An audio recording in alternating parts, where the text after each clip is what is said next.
Guys, mag-recap muna tayo. Anong wala? Okay, so kulang pa kami ng letter D, E, K, M, N, O, S, Dami pa? V,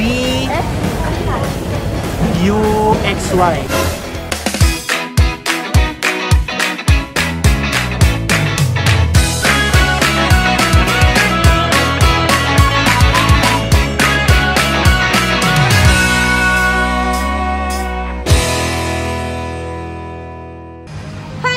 Welcome back to our YouTube channel, and we are the team Housemates! At nandito kami ngayon sa Megastore na Giant Hypermarket!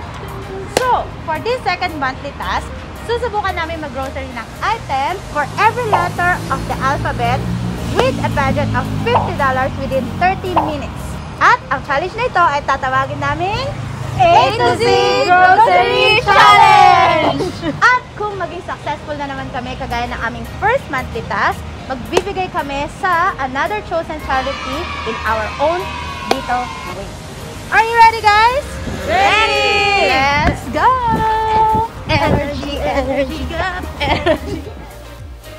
To successfully complete this challenge, kailangan makumpleto ng Team Housemates ang A to Z grocery items within 30 minutes with a $50 budget.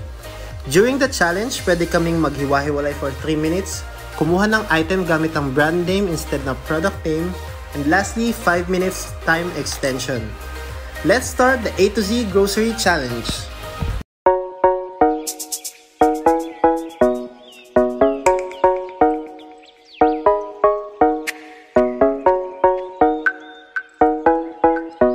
Okay, ready na ba kayo, guys? Ready? Timer starts now! Okay, strategy. No.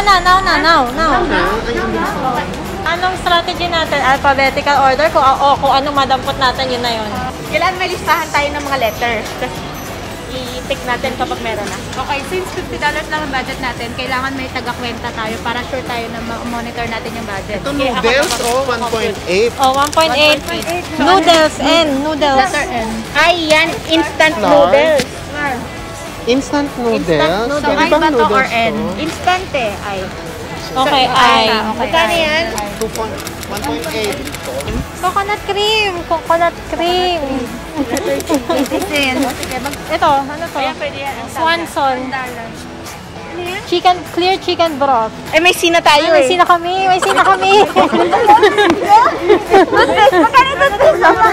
W. Ay, sorry. Water. 55 cents. Hindi ba yan bottled water? W, water. Magkano yan? Magkano yan? 5.55. 155. Time check, 27 minutes. Okay, maghanap pa tayo ng mura. Yung mura na. Gola, how much na? 315. Doon tayo sa mga gulay. Ito, 1.95, di ba? Kasi at least less than $2. Magkano yung Monty? 195. 195. A for apple. 195 isa. Any 5 for 195. So 5 pieces. So, ang strategy natin para ma-meet natin yung budget natin is at least less than $2 each item. Okay. Umpisa pa lang ng challenge, nag-strategize na kami. So, 2 important things na kailangan namin gawin is una, dahil 26 yung letter sa alphabet, kailangan ang item na kukunin namin per letter is $2 or less. And then another thing is, kailangan namin i-arrange yung items from A to Z sa push cart para hindi kami mahirapan at ma-identify namin agad kung alin yung mga letters na wala pang item kaming nakuha. Kunin natin to, guys. $1.14. May presyo na siya, hindi na natin siya papatimbang. Kunin na natin to. Okay, letter P. Okay, pa-arrange na siya.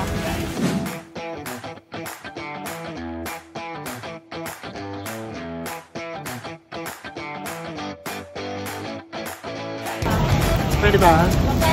Oh, sige. French bean. French naman siya eh. French to long yun. Magkano yung French bean? 2 point something. Bean na yun eh. Di ba yung cheating? French bean saka long bean? Magkaiba naman yun, long. Saka French. O, ano ba? Baka ma-technically ano tayo sa beans. Okay. Matalo pa tayo daw sa beans. Nagkaroon po kami ng discussion dun sa long beans at saka sa French beans. Kasi sinasabi ni Karen, beans daw yon. Tapos nung sikat naman, sabi niya, baka magkaroon kami ng technical issue, tapos doon pa kami matalo. Kaya pero kami ni Mondi, sinasabi talaga namin, long beans is sitaw, French beans is Baguio beans sa Pilipinas. Pero nung sinabi na yun ni Kat, binalik na lang namin yung French beans. Uy! Guys, mag-recap muna tayo. Anong wala? Okay, so kulang pa kami ng letter D, E, K, M, N, O, S, Ang dami pa? V, U, X, Y. Spinach? Spinach. As S, diba? As S. Spinach. Sorry guys. Kailangan ko ito bumalik ng ABC kasi A, B, C, D, E, F, G, H, I. Ay, shoot mo naman yung H. Wala tayong H.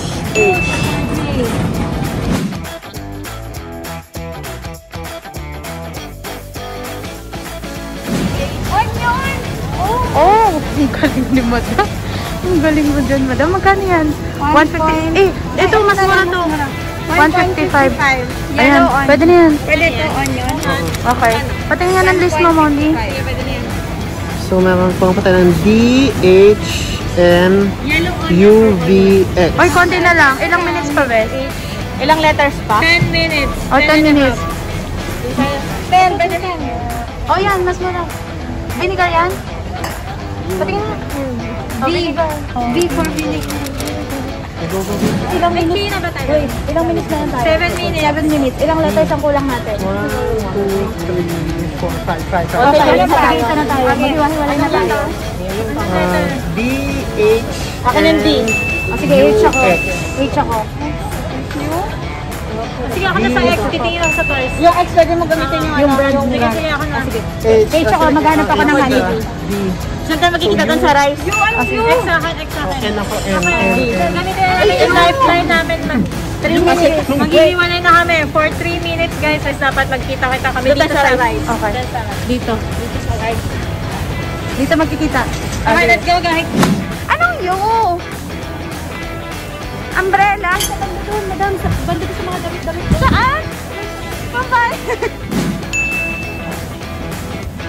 Kailangan kong makakuha ng X. I will try dito sa my... Magta-try ako dito sa my toys. Baka merong xylophone. So, nag-volunteer na ako kukuha ng X kasi nakakita ko ng toy section kanina. So, naisip ko baka merong xylophone doon. Hanap ako ng hanap. Wala akong nakitang xylophone. Then, wala din talaga akong nakitang kahit anong X na item. So, lumiko ako. Pupunta ako sa mga 2 section. Nakakita ako ng title ng gloves na X-small. Tapos, nung naglalakad na ako pabalik, napapos ako na, teka, hindi yata to brand name. Size yata to ng gloves, which is extra small. So, binalik ko yung gloves. Wala akong makitang X. Kahit na brand. Ano? Walang letter X. Uy, nakahanap na ako ng H. Honeydew. Dog food?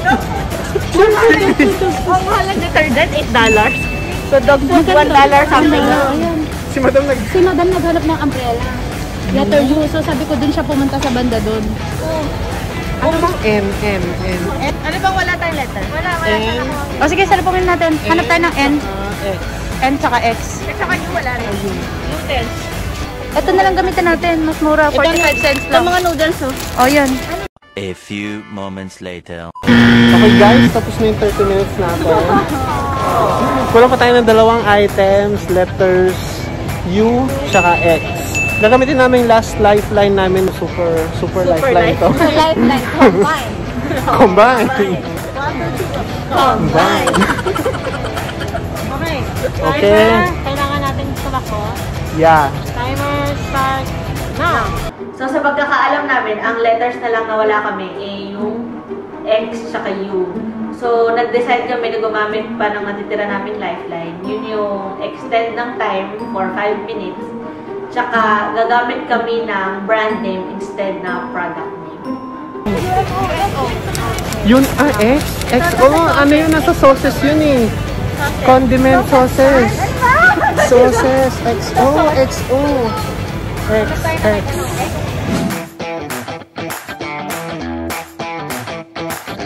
A few moments later. So, tanggapin na natin kahit nag-extend tayo ng time. We still failed. Pero, actually, ano yung mga naging causes ng failure natin? Una, yung letter X. Actually, kanina, may nakita ka ng X na brand. Nasaan ba yung X small? Ano mo nga yun? Yung nagpatalo sa atin. Oo. Ito na yung X na to. Oo. Akala ko size siya, extra small, kasi lagi akong extra small. So, yun yung nag-pop up sa akin. Yun yung pala brand siya, kasi ayan na, X small, 1 fiber, microfiber. Pero actually, may sinasabi si Madam about dyan sa X na yun. Kasi natin talaga ng X, dapat yung X din na hinahanap. Nahanap yung mga X. Okay, so another thing, another reason is, hindi kami nakapagtimbang. But anyway, so, kanina, nung medyo nalulungkot, actually naiyak si Bes. Nalulungkot ako, nalulungkot kami. Actually, nakakalungkot na we failed, pero nag-discuss kami kanina and we decided na to still give. Kasi nga dahil sa situation ngayon sa mga nasalanta ng bagyo, so medyo na-feel bad kami na hindi kami makapag in our own simple way. So, guys, and it's Christmas time. It's December. Cheer up, guys. Yeah, so ngayon, ang gagawin namin, pabayaan namin itong mga pinagkuha namin. Check na natin, A to Z. Go. A is for apple. A is for apple. B is for banana. Banana. Coconut cream. Ayun. Coconut cream. Dapat may ganun ka rin. D. Dog food. Pusa pala yan. Ay, wala tayong dog. E. Egg. Hoy, nag-shot. Yung may egg. Ay, sorry. Itot mo yun. E. Egg. F. French bean. May F tayo. French bean. Di ba tinanggal natin yung French bean? F. Wait So ako yung na-assign na maglista ng mga letters ng grocery list namin from A to Z. Pero hindi ko alam kung ano yung meron sa utak ko ng araw na yun. May nakalimutan akong letters. I think 2 or 3 letters. Parang nakadagdag rin siya sa pressure sa amin, lalo na on the end part. Kasi nung nag-check na kami 1 by 1, doon ko palang nalalaman na may mga nakalimutan pala akong ilista na letters. So, ayun. Kailangan ko siguro bumalik ng kindergarten para balikan yung ABCs ko. Ano Q! Marami tayo mag-Q! Ay, shit. Oh my God! Wait! Hindi mo mag-ABC. Sino ka lista? Ben Mondi! Mondi ka naglista! Hindi lang pala X ang salary. Q din. Wala tayong F. Wala tayong Q. Okay, so magbayad na tayo. Hindi pa natin aabot kami ng $50. Ay, mag-weigh muna tayo. Magpatimbang tayo. Oo, magpapatimbang muna kami.